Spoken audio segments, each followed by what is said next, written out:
মামলা করা অথবা তাদেরকে একটা লিগাল প্রসেসের মধ্যে নিয়ে যাওয়া, এটা আমাদের কাজ না। তো আমরা এই কাজে আমরা সহায়তা করব, পুলিশকে প্রোটেকশন দেব,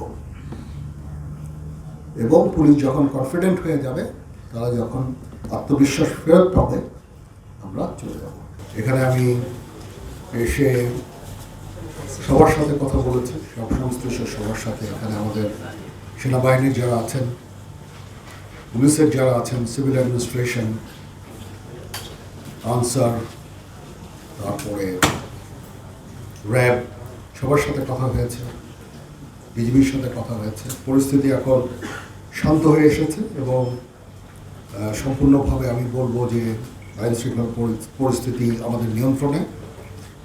এটার জন্য আমরা সবাই কাজ করেছি, আপনারা আমাদের সাহায্য করেছেন, এই জন্য আপনাদের কাছে কৃতজ্ঞ। পুলিশ কিছু ট্রমার মধ্যে আছে, এই ট্রমাটা কাটিয়ে উঠলে পুলিশ তাদের দায়িত্ব সঠিকভাবে আবার পালন করতে পারবে। পুলিশ বিভিন্ন থানায় অলরেডি কাজ শুরু করেছে, এটা একটা ভালো জিনিস। আমরা পুলিশকে প্রোটেকশন দিয়ে যাচ্ছি। তারা সম্পূর্ণভাবে যখন কাজ কর্ম শুরু করে দিবে, যখন পরিস্থিতি আরও স্বাভাবিক হয়ে আসবে, তখন আমরা ইনশাআল্লাহ সেনানিবাসে ফেরত যাব। তো সেই পর্যন্ত আমরা থাকবো, আমরা সবার সাথে থাকবো, আপনাদের সবার সাথে থাকবো, এবং একসাথে আমরা কাজ করে যাব, এবং আমরা একটা সুন্দর ভবিষ্যতের দিকে সবাই আমরা যেতে চাই। একটা সুন্দর একটা পরিবেশ সৃষ্টি হয়েছে, এই দেশকে আমরা এগিয়ে নিয়ে যেতে পারবো। আমরা যদি সবাই একসাথে কাজ করি, অবশ্যই আমরা এগিয়ে নিয়ে যেতে পারবো। এখানে মাইনরিটি যে ইস্যুটা আছে, দেখলাম যে এখানে একেবারেই এরকম কোনো ঘটনা ঘটেনি। এখানে এই 8টা জেলায় এটা একটা অত্যন্ত ভালো দিক, এবং এই যে এখন সুন্দর একটা পরিবেশ বজায় আছে, এটা বজায় রাখতে হবে, এবং আমরা সবাই মিলে কাজ করব এবং দেশকে উন্নতির পথে নিয়ে যাবো ইনশাআল্লাহ। এই ছিল মোটামুটি আমার বক্তব্য। আপনাদের যদি কোনো প্রশ্ন থাকে, কোনো কোয়ারিজ থাকে, আপনারা করতে পারেন, আমার জানা থাকলে আমি উত্তর দেব।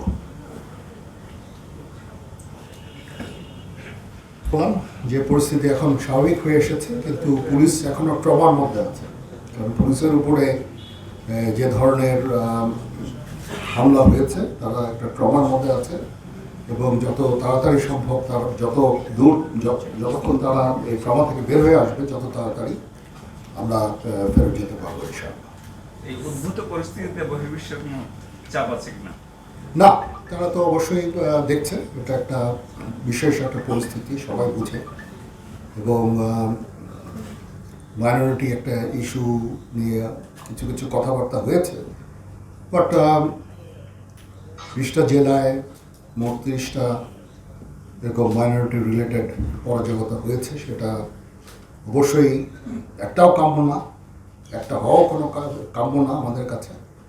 আমরা এই বিষয়টা দেখছি, এবং যারা অপরাধী তাদেরকে অবশ্যই আমরা শাস্তির আওতায় নিয়ে আসবো ইনশাআল্লাহ।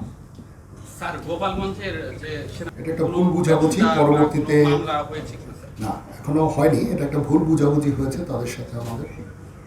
তো পরিস্থিতি এখন একদম স্বাভাবিক। তাদের নেতৃবৃন্দ এসেছেন, আমাদের সাথে কথা বলেছেন, তবে তারা যারা এই অপরাধ করেছে অবশ্যই তদন্ত হবে এবং তাদের বিচারে আওতায় আনা হবে। বাট এটা একটা ভুল বোঝাবুঝি। ততদিন পর্যন্ত আমরা থাকবো যতক্ষণ পর্যন্ত না পুলিশ কনফিডেন্ট হবে। তারা যখন কনফিডেন্ট হয়ে যাবে, তখনই আমরা চলে যাব, এবং আমি ততদূর পর্যন্তই আমরা থাকবো, ততদিন পর্যন্ত আমরা থাকবো। তারা কনফিডেন্ট হয়ে গেলেই তারপরে আমরা ব্যারাকে ফেরত যাবো। বিগত সরকারের কিছু গুরুত্বপূর্ণ লোকজন আমরা খবরের কাগজে দেখেছি যে তারা বিভিন্ন জায়গা থেকে এক ধরনের তাদেরকে উদ্ধার করা হয়েছে, কখনো কখনো আমরা দেখেছি আটক করা হয়েছে, এরকম বিষয়গুলো, যেমন বিমানবন্দর থেকে বা অন্য কোথাও। আমি যদি একদম উদাহরণ দিয়েই বলি যে বিগত সরকারের যিনি আইসিটি মন্ত্রী ছিলেন তিনি। আচ্ছা, এই জিনিসটা আমি আপনাদের পরিষ্কার করে দিচ্ছি। জিনিসটা হচ্ছে যে কারো যদি জীবন বিপন্ন হয়, ধর্ম বর্ণ নির্বিশেষে, অবশ্যই আমরা তাদেরকে আশ্রয় দিয়েছি এবং তাদের বিরুদ্ধে যদি কোনো অভিযোগ থাকে, মামলা হয়, অবশ্যই তারা শাস্তির আওতায় যাবেন। কিন্তু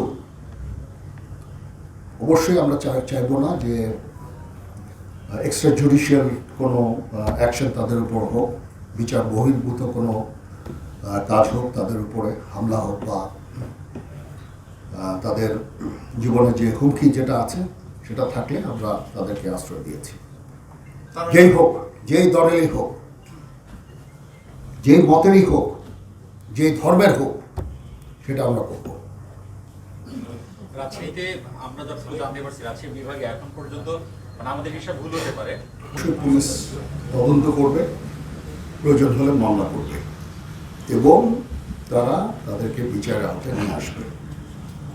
সেনাবাহিনীর এই ক্ষমতাও নাই এই মামলা করা অথবা তাদেরকে একটা লিগ্যাল প্রসেসের মধ্যে নিয়ে যাওয়া, এটা আমাদের কাজ না। তো আমরা এই কাজে আমরা সহায়তা করব, পুলিশকে প্রোটেকশন দেব এবং পুলিশ যখন কনফিডেন্ট হয়ে যাবে, তারা যখন আত্মবিশ্বাস ফেরত পাবে, আমরা চলে যাব। আচ্ছা, আমরা সামাজিক যোগাযোগ মাধ্যমে নানান ধরনের গুজব দেখি, আমরা অনেক সময় পোস্ট দেখছি এরকম যে 111-এর মতো সেনাবাহিনী কঠোর হবে কিংবা হচ্ছে যে অপারেশন ক্লিন হার্টের মতো কঠোর হবে, আপনারা আসলে ওইরকম কোনো সম্ভাবনা আছে কিনা? না, এরকম কিছু না, বা এরকম না। আমরা এই সরকারকে সর্বতভাবে সাহায্য করব।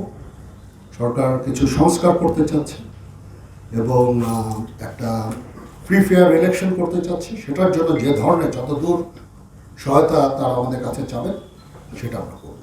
পুলিশের যে অস্ত্র খোয়া গেছে সেগুলো উদ্ধারে অনেকগুলো উদ্ধার হয়েছে, এখনো কাজ চলছে। আমি আশা করি যে সামনে এগুলো উদ্ধার হয়ে যাবে। অবশ্যই এটা উদ্ধার করা জরুরি। আমাদের রাজশাহীতে বেশ কিছু সাংবাদিক লাঞ্ছিত হয়েছে এবং রাজশাহীতে বেশ কিছু পত্রিকা অফিসে হামলা করা হয়েছে এবং সেই সাথে প্রেস ক্লাবেও ক্ষতি হয়েছে। এই বিষয়ে আমাদের জন্য কোনো মেসেজ আছে কিনা? আমি আশা করব যে আমরা এই অরাজক পরিস্থিতির মাধ্যমে নিজেদের ক্ষতি না করি। একটা প্রতিষ্ঠান বা একটা কোনো ফ্যাসিলিটি যেটা জনগণের পয়সায় তৈরি, এগুলো যদি আমরা অগ্নিসংযোগ করি, ভাঙচুর করি, ক্ষতি আমাদের।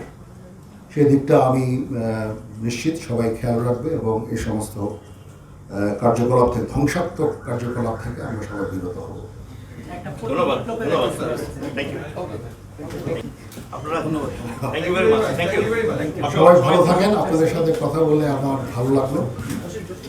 আমি নিশ্চিত আপনাদের এই সাহায্য সহযোগিতা সবসময় আমরা পেয়ে এসেছি এবং আপনারা সবসময় আপনাদের এই যে খবরাখবর এগুলো অত্যন্ত দায়িত্বশীলতার সাথে আপনারা প্রচার করেছেন। তো সেই কাজ আপনারা করে যাবেন ইনশাআল্লাহ। আমরা সবার সহযোগিতা নিয়ে একটা শান্তিপূর্ণ পরিবেশ দেশে নিয়ে আসবেন। সবাই ভালো থাকেন।